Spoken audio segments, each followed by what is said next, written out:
crimes. Well, that's what this particular hatting thing was about, was you perform black operations on the person.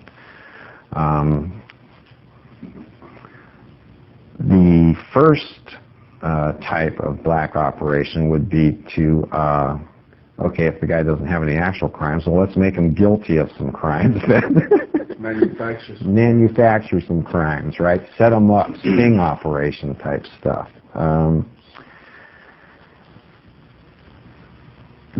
I know of some that were actually done. I don't have to give examples. There was a guy in Sacramento named Jim Estabrook. I got one of my agents to go get some drugs, purchase some illegal drugs, marijuana or whatever it was, plant them in the guy's car, and then call the cops on him and try to get him arrested for possession of illegal drugs. Just let your imagination run wild, because we were allowed to do that. It's like anything you could think of was basically okay. Fair game was a policy letter written by LRH, I guess, in mid-'60s, I think. And it was a fundamental geopolicy.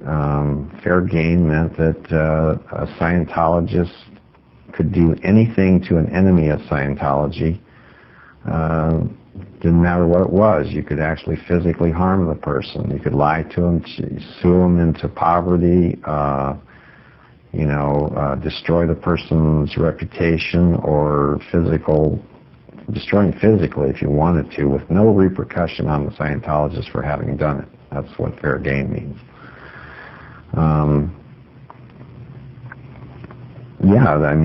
That's what we were doing. That was our daily job, was to apply that policy. That was our total job, if you ask me. You're attacking Scientology, you're fair game. Whatever we do to you doesn't really matter, okay? As far as Scientology was concerned, you were in no trouble. I don't know the details on it, but it was causing a public relations flap when people were labeled fair game. So a issue came out that said, stop labeling people fair game, which was done. We stopped calling people fair game, but the action of treating them like fair game never stopped, okay? That policy was still in effect. I mean, my God, it was the very heart and soul of what we were doing, okay? We would have been out of a job if we stopped doing fair game. Another type of black operation was to get the guy fired from his job. The theory on that was that people use their jobs, their position that they have at work, as a kind of a position to attack Scientology from. In a lot of cases that was true. Maybe the guy was a government official. He was using his job as a government official to attack Scientology. So the idea was, let's cost him his job, get him the heck out of there, and then he won't have that position to attack Scientology from anymore. Short of that, it didn't have to be that he was using his job to attack Scientology from, but in all cases, it was at least his support, right?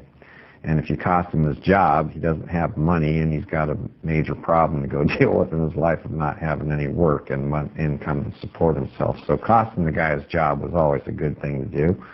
That was also a standard thing to do, was we would always try to cost the guy his job. We would always try to get him in jail, and we would always try to cost him his job. Lots of people's businesses have been destroyed because of this. How do you destroy a business?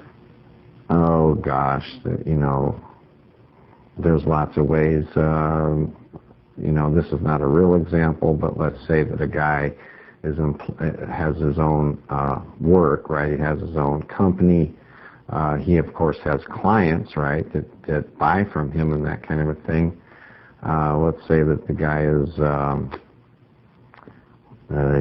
he's an artist, and he paints pictures, and he's got certain art studios that normally buy his pictures and sell them for him. They would go to those art studios. and just badmouth the guy in any kind of a way, make the people who buy from him normally decide that they don't, for whatever reason they have, they don't like him, they're not going to buy from him anymore, and he ends up with no business. You know, he goes broke. That would be an example. Mm-hmm. Basically, to cost the guy the job, now I'm getting back to this issue I'm talking about that teaches you how to do this. This is what it said, right? You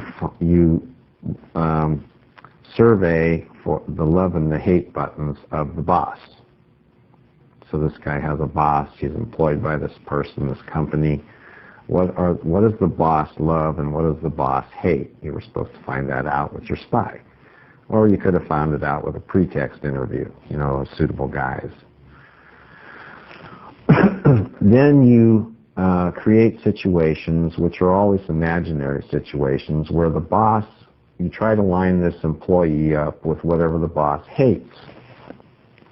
Okay, so if the guy, you find out the boss hates homosexuals, now you want to get the boss to think that this guy who's attacking Scientology is a homosexual. You know, and because he is a homosexual, now the boss not liking that type of person, he's going to look for some way to get rid of this guy. He'll probably find some, you know, you can't say that's the reason he's getting rid of him, but that's the reason he's getting rid of him, you know. He'll find something fault with this guy.